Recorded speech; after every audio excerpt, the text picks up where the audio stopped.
We really enjoyed our 3-night stay at the Karri Valley. We'd never been there before, but had heard a lot about it, and I must say it really lived up to our expectations. The chalet was comfortable and had everything we needed, including a tumble dryer for all our wet clothes when we arrived. The fireplace was one of its best features, along with the deck, which was overlooking the lake and the trees, where a flock of Australian ringneck parrots would come up for a feed. We'd bought some seed for them at the local tuck shop, and they really enjoyed it.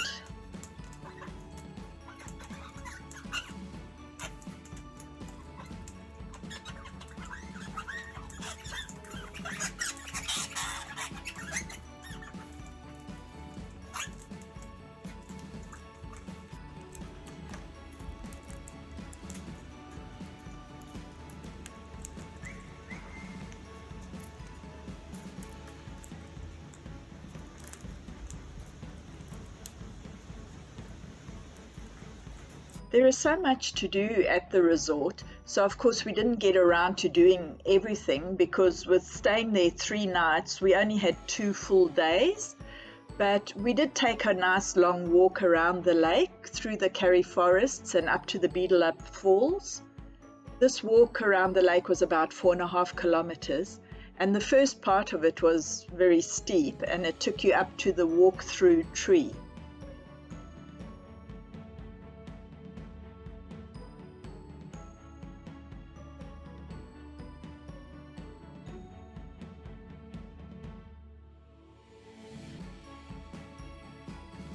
It was really beautiful walking underneath the thick canopy of the forest, and we spotted many fallen logs and tree stumps covered in moss, and there were a few wild flowers too.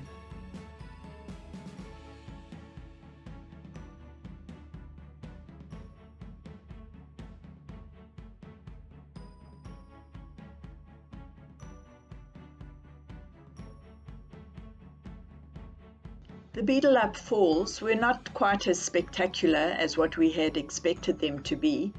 It was more of a cascade as opposed to being an actual waterfall, but it was very pretty nevertheless.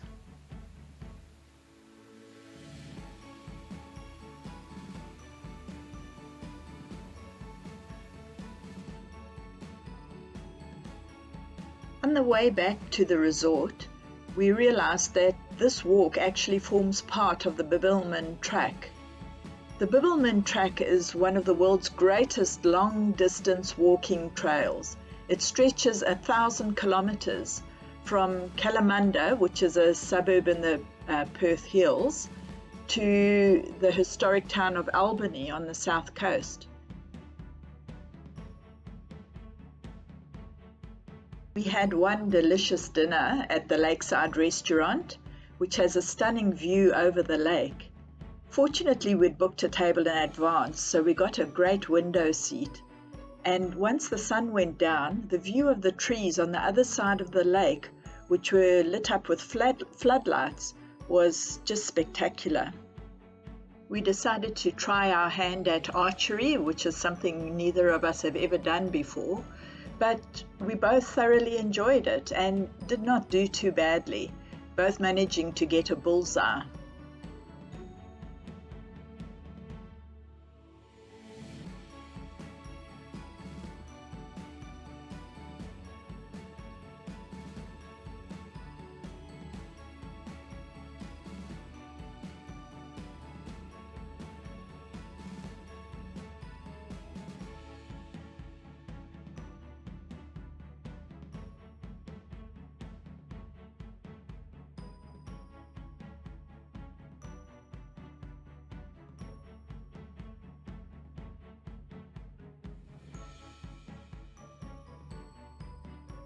On our second day there, we took the 21-kilometer ride into the pretty little town of Pemberton to do some grocery shopping and buy a few beers.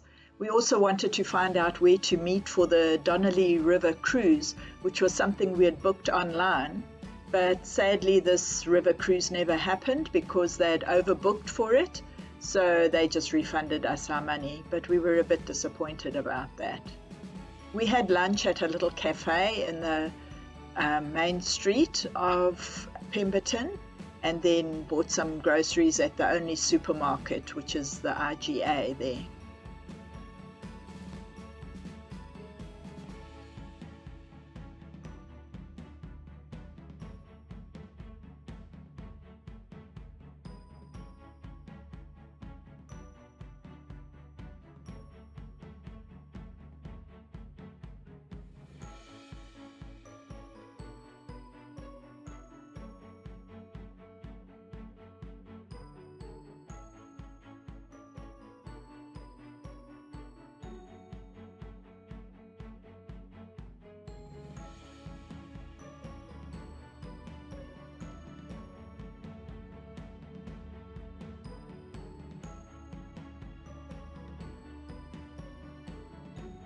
We took a different route back to the resort. It was on an unsealed road, which was a really beautiful ride through the forest. This is part of the Karri Forest Explorer Drive, which is a self-driving tour you can do, winding through the magnificent Karri forests.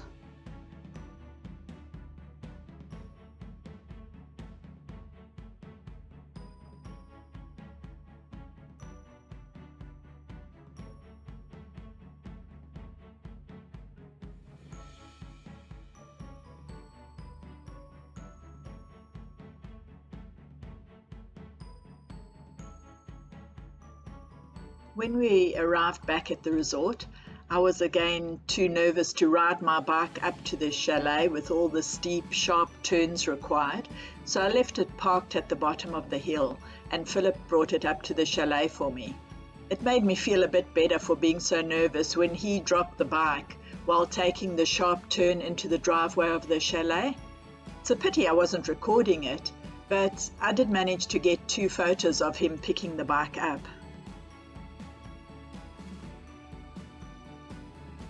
It had rained on and off the whole time we were at the Karri Valley, but of course on the day we left it was a lovely sunny day.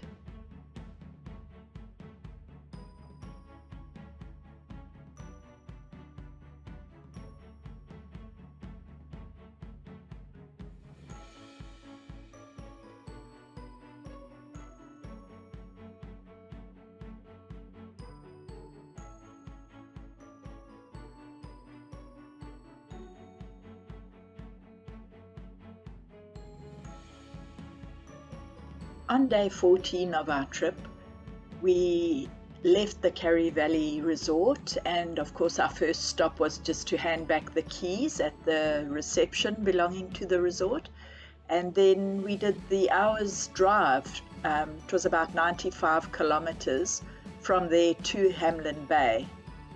With it being our final 2 nights before heading back home, we had decided we wanted to do some more camping.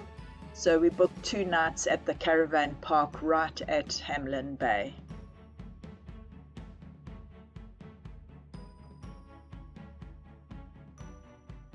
Hamelin Bay Resort and Caravan Park is very well known in Western Australia, mainly for 2 reasons.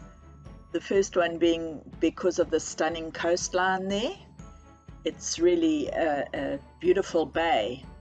And secondly, because there's stingrays that come right up to the shore looking for scraps from the fishing boats. We'd been there on 2 previous occasions just to have a look at the beach and see if we could see the stingrays, but had never actually seen them.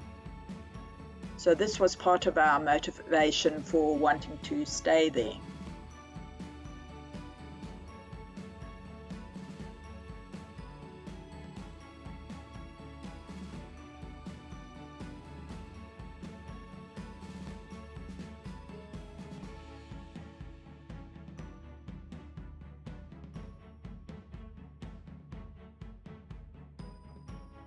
We stopped at a small place called Carridale to fill up the bikes, and noticed that the little shop there at the servo had a South African flag. I went in to pay for the fuel and bought some biltong for our stay at Hamelin Bay. Fortunately, I didn't buy too much because it wasn't the best biltong. It was a bit dry and hard. From there to Hamelin Bay was a very short trip. It only took about 8 minutes.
We had received an email from Hamelin Bay Caravan Park the previous night advising that October and November is their peak sandfly season. If we had have known this before we made the booking, we would probably not have booked there and possibly rather stayed somewhere else. Anyone who has ever been bitten by the sandflies in Australia will know about the absolute misery they can cause. They're so tiny that you don't actually see them and don't feel them biting you. Only the following day you start itching, and then you itch and itch for around 3 weeks. I personally have a very bad reaction to them and had already been bitten during our stay at 4 Mile Beach, so made sure I smeared myself full of the lotion they sold at the reception to the caravan park. Phillip didn't take as many precautions as I did and ended up getting badly bitten there too.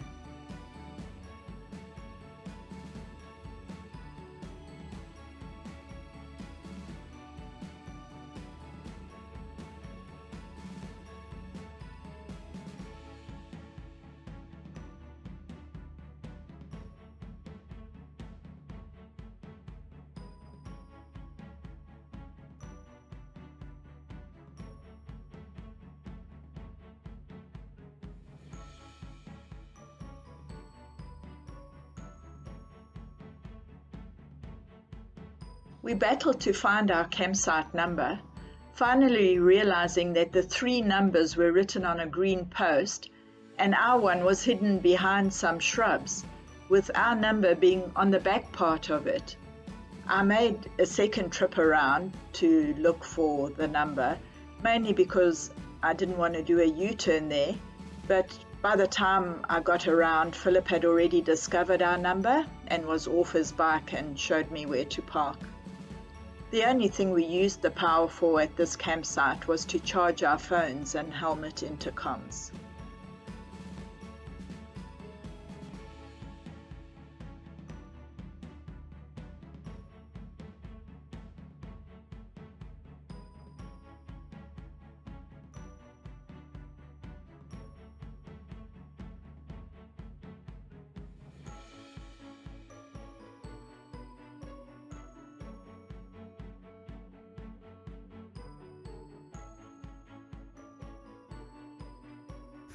So here we are at Hamelin Bay Caravan Park. First things first, Phillip had to move the fire pit closer so that we've got it. This is our little site, nice and protected here. And actually first things first was putting on some insect repellent. Get it the right way around. Because apparently the sandflies here are a big bother. So we'll see how we go because they love me. We've arrived, Hamelin Bay.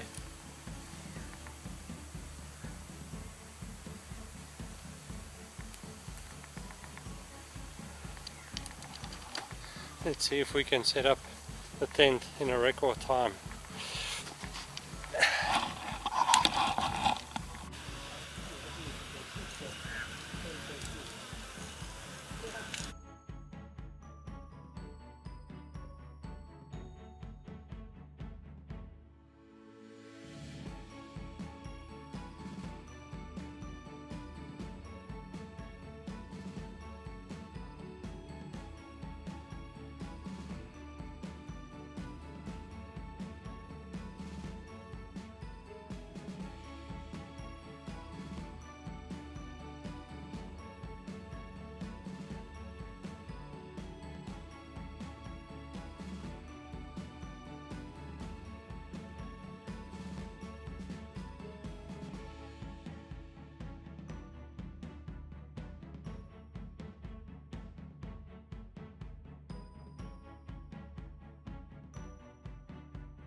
Okay, so here we are at Hamelin Bay.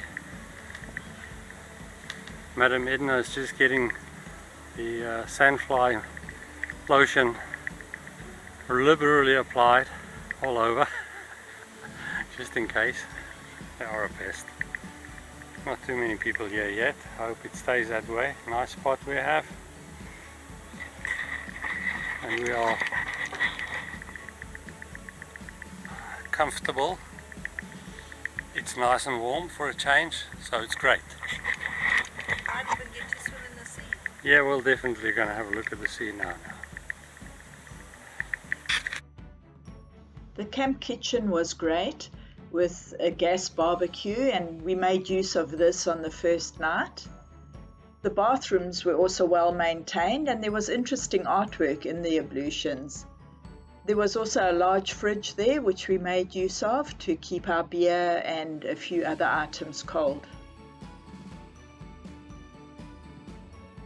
When we arrived at Hamelin Bay, it was a Thursday, and so it was very quiet there. Our direct neighbours were one of the few that arrived that same day. However, the next day being Friday, the park started filling up with families arriving for the weekend. And by that night it was so full and noisy, we were actually glad to be leaving the next morning.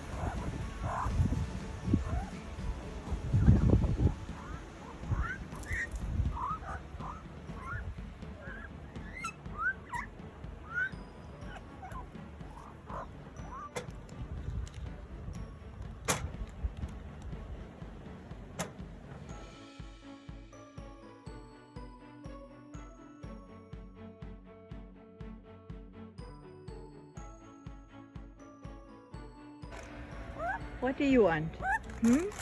What do you want? And you? What do you want? Very, very tough meat, this. I don't know if he knows what to do with that. No, he won't be able to eat it. He chucked it away. Oh, okay. You have it your way.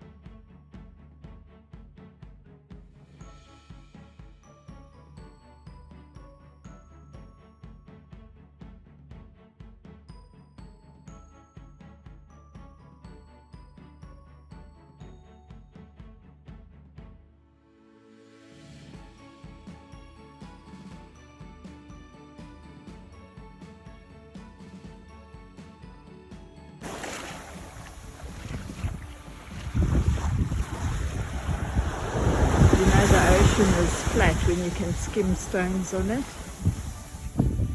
and they go like that.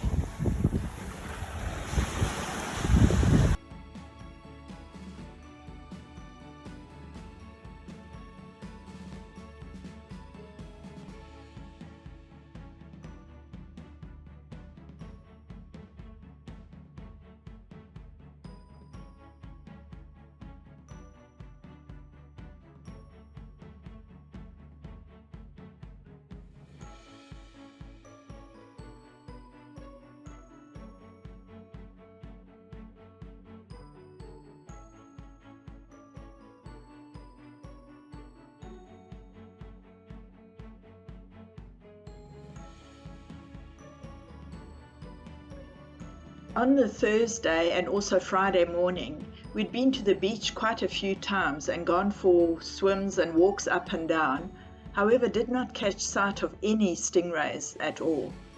Finally, on the Friday afternoon, our friendly neighbour told us that she had just seen one, so we went down to the beach again and finally managed to see the stingrays, swimming so close to shore we could walk along with them, filming them.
On the Saturday morning we packed up camp and left, spending the night with friends of ours in Australind before heading home on Sunday morning, day 17.